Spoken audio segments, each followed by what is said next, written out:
Hello, everyone. Thank you all for coming. Before we get started, I want to briefly introduce myself for those who are just meeting me for the first time. I won't spend too much time on my background as we do have a lot to cover today in this 2-hour webinar. And we'll be able to get to know each other more as we work together in the future. So my name is Nila, and I have been a canine behavior specialist for over 30 years now, specializing in canine cognitive learning. I am thoroughly educated in canine ethology, learning theory, and interpreting canine communication. I have worked under an applied animal behaviorist with a Ph.D. in comparative psychology, while working exclusively with wolf dogs for the past 8 years regarding my personal research on wolf dogs and their cognitive development. I also have a certificate in dog emotion and cognition for Duke University. So I have a question for you guys. Have you ever owned or met a genuinely good, well-behaved dog that required zero training, tools, or treats, right?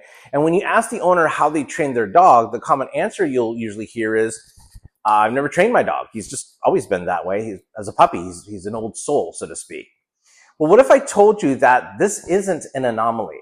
This has already been researched by modern science, so much to the point that universities now no longer condone dog training or behaviorism, which is why dog training currently is never going to be a regulated profession. In fact, dog training and behaviorism has been obsolete since the 1950s. Yet dog trainers and a few other animal professions are still using outdated methods to control and manage animals. So today's focus is called latent learning. And it started a cognitive revolution in the 1950s. Even today, if you talk to a psychologist, they're not going to help somebody that has emotional trauma or PTSD through rewards and punishment, right? So have you ever wondered what's actually going on inside your dog's mind while they're learning?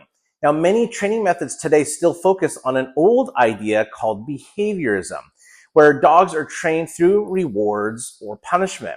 But what if I told you that there's a better way?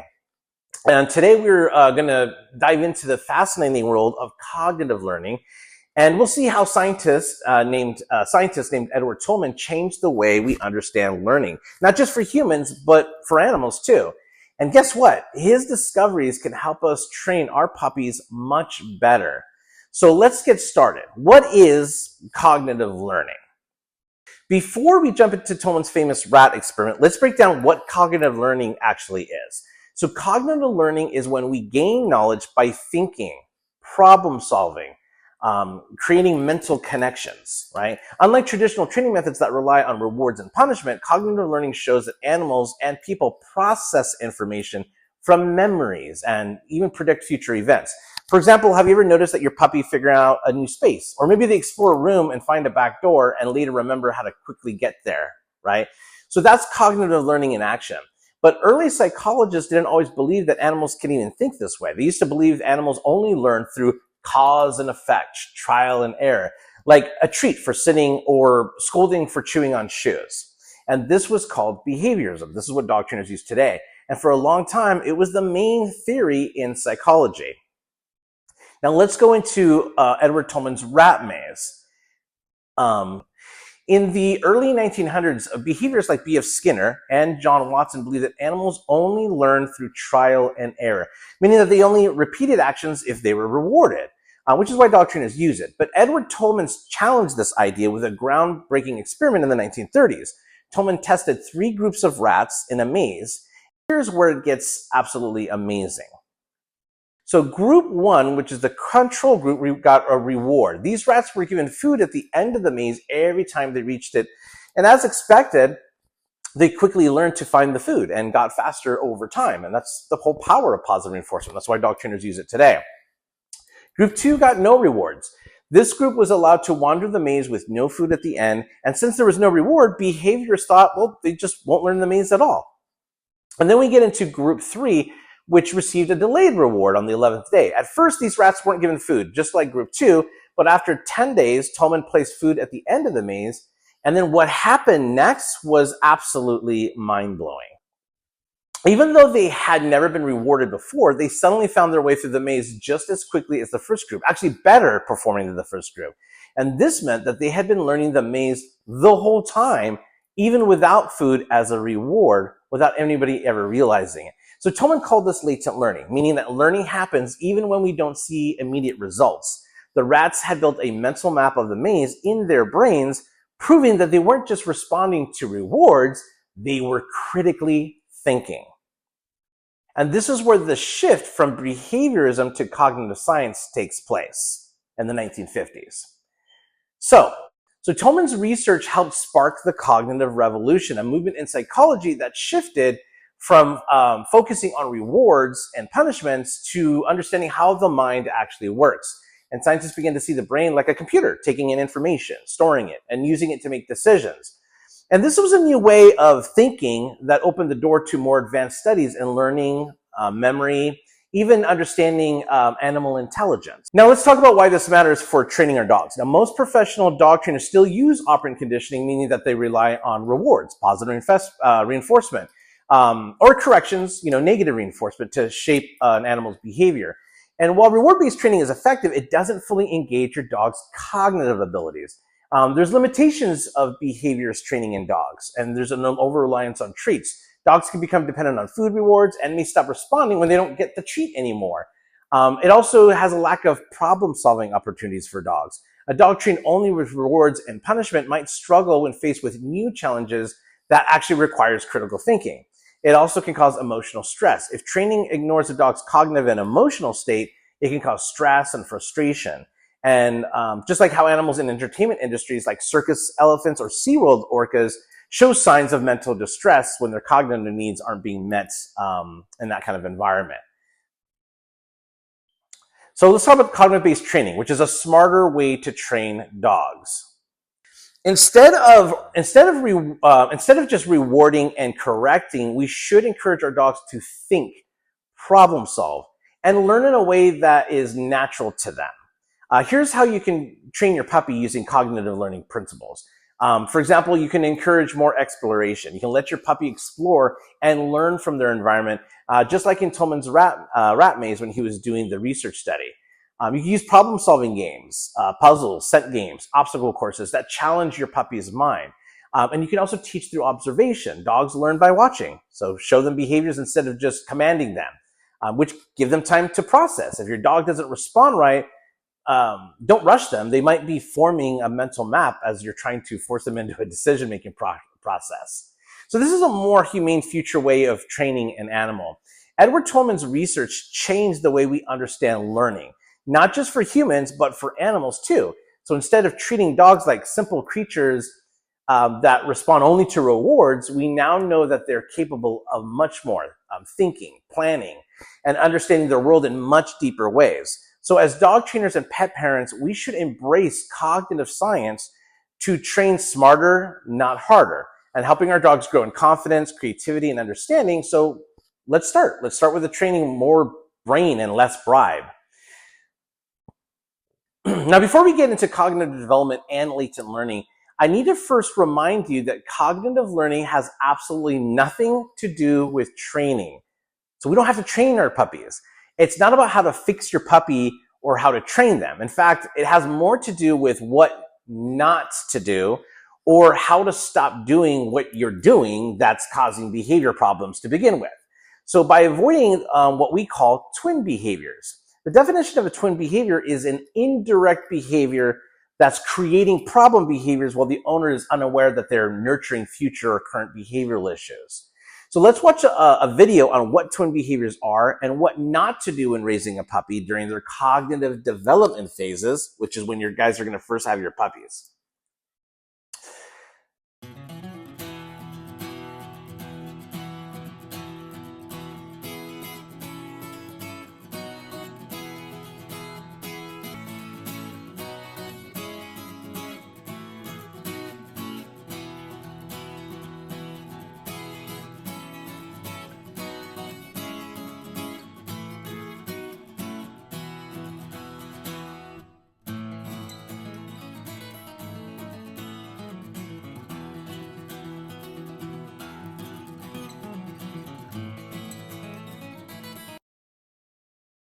Every terrible behavior has a less awful counterpart. If you can discover and remove that twin, the primary unpleasant behavior will evaporate on its own.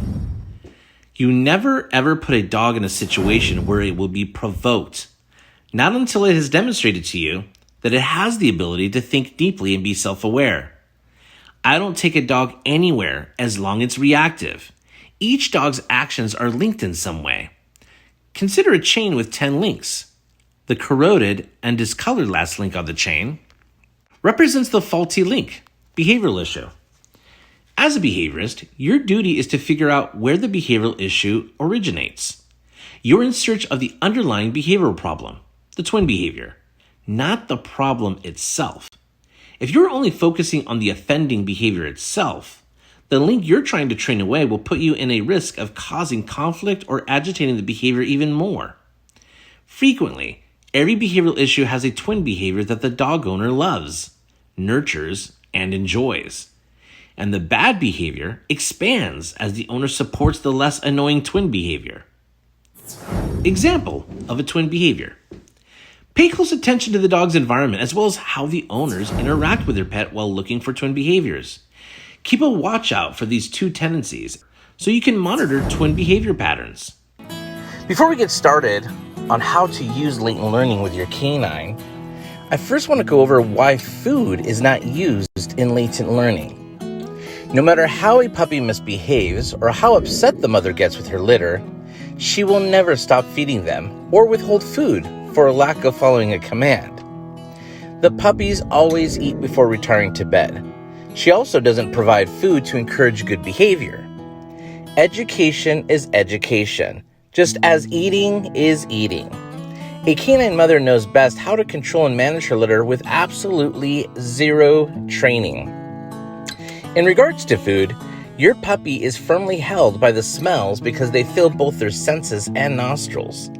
Despite the fact that a puppy seems to pick things up and perform things for a food reward, a canine is incapable of latent learning in the presence of food. Instead, the behavior is altered with operant conditioning, a stimulation and response theory by scientist B.F. Skinner. But this has nothing to do with self-awareness or cognitive learning. Instead, your puppy is blindly conditioned, working in a robot-like fashion and not getting the opportunity of self-aware learning. Remember that in Tolman's rat maze experiment, the rats were not capable of creating a cognitive layout of the maze once they were aware that food was present. The food itself was distracting them from latent learning. While drunk with desire for the presented food lure, your canine will repeat a pattern of conduct in a zombie-like manner. Sadly, your dog will always need to be controlled and micromanaged with obedience commands with this method of learning. With the use of food, historically, your dog's training will stay at a substandard level. Additionally, your puppy is already wired and naturally motivated to latent learn from birth. Like any puppy, this curiosity is what triggers the learning process, especially when there are no substantial distractions such as food, rewards, or toys that draw your dog's attention away from the environmental learning at hand. Now, as we progress on how to use latent learning, it's critical that everyone understands that if they wish to help dogs without using tools or giving them treats, it can only be done completely latently, which means no dog training is required. I'm referring to operant conditioning when I say zero dog training. Other than operant conditioning, there are other ways to learn, which I believe trainers don't examine very often. Latent learning is not about what to do or how to do it, but rather about what not to do, such as the desire to protect your dog from natural environmental discomfort. Dogs need to experience and learn from their surroundings, but when you micromanage and blindly condition them to hyper-focus on you and your commands, you are constantly interrupting them from taking in information from their surroundings because you are selfishly bringing all of the attention back onto yourself, rather than giving what the dog's needs first before asking for your own needs and demands in return. Well, let's start from the beginning, and let's start with puppies. First thing we'll go over is destructive chewing. To stop destructive chewing, you should first cease doing whatever it is that is causing the chewing in the first place. This involves not buying or encouraging dog toys to begin with. I know what the majority of you are thinking right now. I thought I heard you mention that pups should not be given toys. Is it possible that I misunderstood you? Teething, boredom, irritation, anxiousness, and protecting your furnishings from being ruined are all fantastic reasons to play with toys. Yes, it's popular dog training advice all over the internet. But is there a latent reason why you shouldn't use toys? Absolutely. There is no such thing as dog toys. Wolves and dogs do not provide toys to entertain their pups. Toys disrupt a puppy's life and evidently teach 100 or more undesired microbehaviors, such as becoming familiar with chewing man-made materials whenever they are bored and stressed or need stimulation. It draws them away from natural latent learning and encourages them to engage in non-productive entertainment-oriented activities. The worst of which makes it difficult for a puppy to understand the value of mental rest, not stimulation. Give a bone to a puppy. This isn't a toy. If the dog wants to use the bone as a toy, that's fantastic. That's excellent latent learning. Well, what is the takeaway? There's no need to develop compulsive, stimulus, reactive behavior or resource guarding when you can produce what you want with the resources you currently have, while also not having to hire a trainer for a future behavioral issue that you caused to begin with by blindly conditioning your dog and encouraging the use of dog toys for boredom, anxiety, or frustration. This will just educate your puppy that similar textured objects, such as the rubber bottoms of shoes or the plush substance of your furniture, are suitable outlets for boredom and irritation. Just you and toys have taught them. Fetching with toys that can be tossed are also completely detrimental to ruining a healthy dog's cognitive thinking. Toys are a completely waste of money. With all that wasted money, I'd rather buy a second puppy. There should be no hunting. Nothing should be thrown for your dog to chase, not even playing with a ball, which is a form of mock hunting. Anything that makes a young puppy go into prey drive is too much for them to bear. With an adult dog, the preceding guidelines will also get you started with a dog that already has small animal prey drive. It only takes a few seconds to figure out why squeakers are so appealing to dogs. Squeaky plush toys encourage your dog's natural hunting instincts. Terriers, for example, were developed to keep rats off the streets of the United Kingdom. When a little animal like a rat is being hunted, what noises do they make? When a dog recognizes when it's time to shred its prey, how does it know? For those who said when the squeaking stops, you figured out why dogs only shred soft toys when the squeaker breaks and stops working. Our domestic pets' genetic code is profoundly embedded in them. Any trainer working with controlled aggression, such as a canine protection trainer, is well aware that the best way to develop a puppy's protective instincts is to stimulate hunting using toys and flirt poles. They also advise against comforting and petting a growling dog since, as protection trainers, they're already familiar with how aggression is nurtured. Traditional dog training was pioneered by the military, but most dog owners want a self-sufficient companion that they can take camping, hiking, shopping, and dining with them. A hyper-focus driven dog is not what owners want while having family over for the holidays. The examples in the preceding paragraphs show how poor training can blindly predispose dogs to acquire behavioral disorders. Less is more when it comes to latent learning, the distinction between raising a puppy instead of training a puppy. Puppy mouthing. Ouch! I believe that pet owners should consider what they are doing to encourage undesirable behavior in the first place. Stopping the energy flow and the dog's behavior alters quickly once they figured out where the energy is coming from. Do you use a high-pitched voice to overexcite your puppy? If that's the case, stop. We're going to learn to be able to play together, but in a bit more of a controlled manner. Ooh, that was a chewy one. Ready? Playtime. Playtime. Playtime. Playtime. Yay! Good boy. Now he wants to play with the lines. I'm just going to move it. Try to provoke him with me instead. Yay! Good boy. When you stop the flow of energy, the dog's behavior changes fast after they figure out where the energy is coming from. Neither I nor any of my other pets engage in this behavior. As a result, mouthing has a slim possibility of even being established within my household. Puppies know that you are not a littermate right away, so they should not treat you like one. Never do anything that would lead them to assume that you are an oddball canine substitute. You don't want to undo the work of Mother Nature when a puppy comes into your life. It's already set up for success. Let the universal truths of nature guide you. It would be a form of extinction, which is defined as the loss of a behavior as a result of lack of a reward. It's basic course in Psychology 101. If nipping or mouthing becomes a habit, you'd have to take preventative steps. Fortunately for my puppies, I have never acquired mouthing as a bad habit. It's incredible. You don't have to deal with trashy habits that should have never happened or developed in the first place that you have to train and fix later. My dogs and I enjoy spending time together, and we also cherish our freedom. I reside in a forested area in North Carolina with local deer to keep us company. My dogs must be attentive at all times. They can't possibly be barking at bears, deer, or squirrels. I have to put my faith in them to maintain their composure. I make no attempt to improve evolution. All you perceive when you look at wild creatures is magnificence.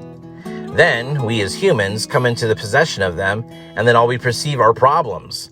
Because natural learning works for me, I cling to the path of least resistance, which is starting to come easily to me. Step 1 of mouthing: what are you doing to generate the unwanted behavior to begin with? If you don't find it out, situations that should be resolved in hours will take months, if not years, to resolve. So start making a list. Some examples can be found below. Number 1, do you pet your puppy on the head or face all the time? If this is the case, come to a halt. There are numerous pleasant spots to share affection with your dog than having your hands in their face all the time. Even for humans, it is not customary to greet your boss at work by touching their face. Yet we find it okay to do that to animals that we even have just met for the first time. 2, do you overexcite your puppy by speaking in a high-pitched voice? If this is the case, stop doing that. 4, do you become irritated when they mouth you or bite you and still engage with them on the floor at their level? Come to a complete halt and walk away if this is the case. 5, your puppy is not properly reading the human and environment, but instead, your puppy is reacting to the human and environment. Hence the old saying, learn to read the room. Your puppy, so to speak, is not reading the room. He's reacting to it. Separation anxiety and prevention. Remember, in the preceding pages, I indicated that latent learning is more about what not to do than what to do or how to do it. It's about putting an end to what's causing the issues in the first place. Puppy gates are a major no-no in the world of latent learning. Puppy gates are the number 1 cause of separation anxiety on our list. You might wonder why. Puppy gates aren't really puppy gates, but rather they're baby gates. A baby gate, also known as a kid safety gate, is a barrier that keeps babies and toddlers out of parts of the house that are potentially dangerous, such as stairwells and kitchens. Keep in mind that I just said keeping them out, not keeping them in. Is there a distinction? Absolutely. Barriers meant for containment, like yard gates, baby gates, dog crates, and even a leash may induce barrier frustration. This can result in a variety of microbehavior issues such as fence fighting and separation anxiety. Separation anxiety is a component of 2 categories. 1, an imbalanced interest in the surroundings generated by overly enthusiastic people speaking in a high-pitched voice, overtraining, and fostering toy, ball, or food addiction in your training curriculum. In combination with 2, the physical barrier, such as a baby gate, crate, automobile, fence, kennel, leash, or even your house. When these 2 elements are combined, they will start to show as fixation, then obsession, then overexcitement, and finally, emotional frustration. Now let's take a look at what you've learned so far with the data you've just been given. How can we avoid separation anxiety in the future? The first component should be straightforward. For starters, cease doing all you can to prevent making mistakes with the first component. Have you worked out a way to get rid of the second component? You predicted correctly if you said no puppy gates. And this leads us to our next latent strategy. Boundary training. No puppy gates. Remove any baby gates and teach your puppy about household limits that aren't evident. Keep in mind, we're not containing a puppy to a specific area. We are choosing an area that is off limits to the puppy. Not being permitted in the kitchen or splitting your living room in half with your puppy on the portion furthest from the front entrance are two fantastic examples. This will also latently transfer to not rushing visitors at the door, jumping on you when you get home, bolting, and of course, even separation anxiety. There is no compliance, no directives, and no conversation on its part of the boundary. If your puppy approaches your side, just reposition them by the collar numerous times without saying anything. Your dog may cross the border if you're not home. But once you come home, you must quickly return them to their boundary. After enough repetitions, the dog will associate that boundary with your body posture and expression, even outside of your home. This will demonstrate to the puppy that your actions, expressions, and body language have meaning. You have value and purpose in his or her environment. One very crucial point to remember is that whatever you decide to set these boundaries, your puppy should be on the halfway point where you are. You are the motivator and value to the whole process to stay within that boundary. Your puppy is just not allowed to follow you off that boundary. While on your side, you should give your puppy the independence and body time it needs, as well as the opportunity to have fun and play. However, if the play should extend over the boundary, you should notice that your puppy comes to a stop. Crate training. Don't do it. The second reason for separation anxiety on our list is crate training. You may be wondering why. Keep in mind that I never said crates are harmful, but the crate training process certainly may be. When you convert your crate into a lesson about attempting to persuade your puppy to use it by tossing treats or using repetitive force, you're attracting too much attention and convincing, which can lead to mental irritation while learning. Even a food lure only rewards the behavior, not the crate itself. Remember that operant conditioning is not cognitive learning. Until the crate door closes, you really have no idea what the puppy is thinking. So how should you crate train your dog? When you're at home, leave the crate door open and let your puppy stay inside on their own. It should not be trained in any way. Create an open space where your puppy is protected from the environmental risks and leave their crate in the confinement area if you need to keep your puppy contained in an area. And consider it like a doghouse. Once in the yard, most dogs will explore and desensitize themselves to a doghouse. They'll figure out how valuable it is on their own. Over time, high-value incentives like a cow foot, marrow bone, or knuckle bone from your local butcher might be offered. Do not squander money on pet shop baked or processed hooves and bones. A butcher is a far better alternative, and a natural bone is far better for diverting unpleasant behavior in place of toys. Processed bones aren't always enough to motivate puppies to change their habits. Collars and harnesses. Let's get naked. In the house, puppies should never wear collars or harnesses. To better understand why, consider what a harness and leash are intended to do. Is it for the purpose of training and control? Then it's the polar opposite of what I'm attempting to share. While you're at home, free of distractions and danger, take advantage of the opportunity to become comfortable physically handling your puppy. This aids in touch conditioning and bonding. Also, shows the puppy that your behaviors, attitudes, and body language all have meaning. In his or her environment, you have worth and purpose. I like to share a shared experience with service dog clients and dog trainers. Many people are unaware of how mischievous service dogs can actually be. I frequently receive calls reporting service dogs that are jumping, pulling, or running out the door. When their service dog vest is worn, however, their behavior in public reverts to that of a model canine citizen. My dog only listens to me when he's wearing a pinch collar, but once it's off, he behaves badly. Another regular concern I hear from clients. Maybe your dog will only listen to you if you give him a reward. It's important to remember that canines have a strong ability to link behaviors and patterns. Off-leash training, the invisible leash. Instead of taking the puppy for a short leash walk, take your puppy to an open location where a training line can be set up, about 25-foot light clothesline or a paracord. Play hide and seek and race the puppy while you still can. Get away from your puppy. turn the tables on the dogs who are always trying to get away from us. You see, dogs perceive speed as a source of strength. Hence, it is a true trait of leadership. When a dog knows you're slower, it's tough to establish genuine leadership. In dog packs, the slower animals are not usually the ones in charge. We must create the illusion of speed by racing extremely young puppies.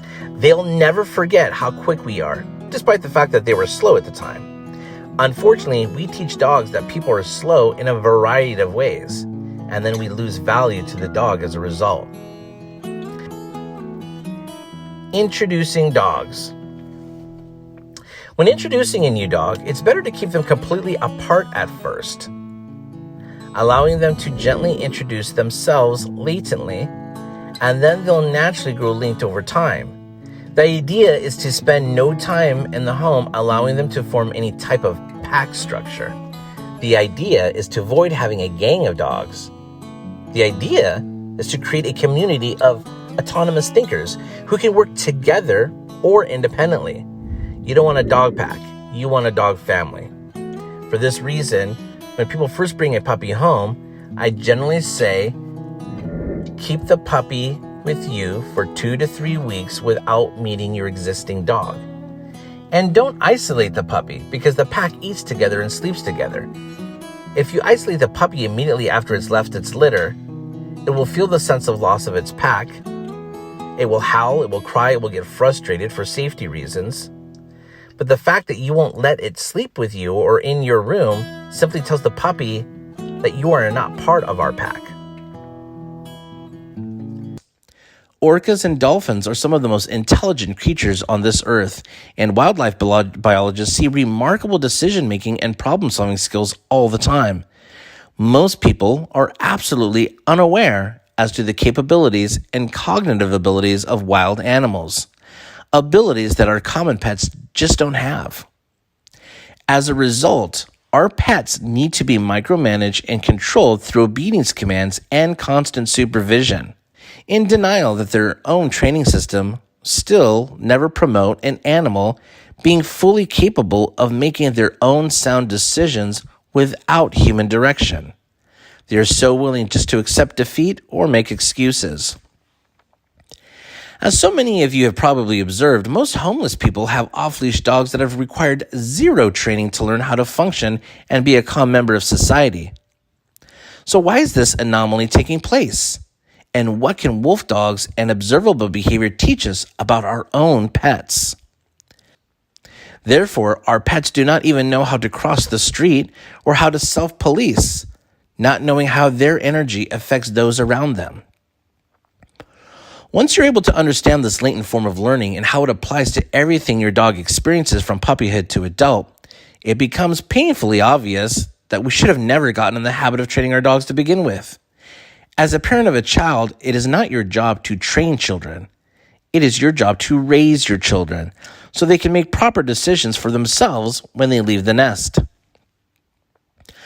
Training often becomes confrontational, whether you're using positive-only approach or traditional approach.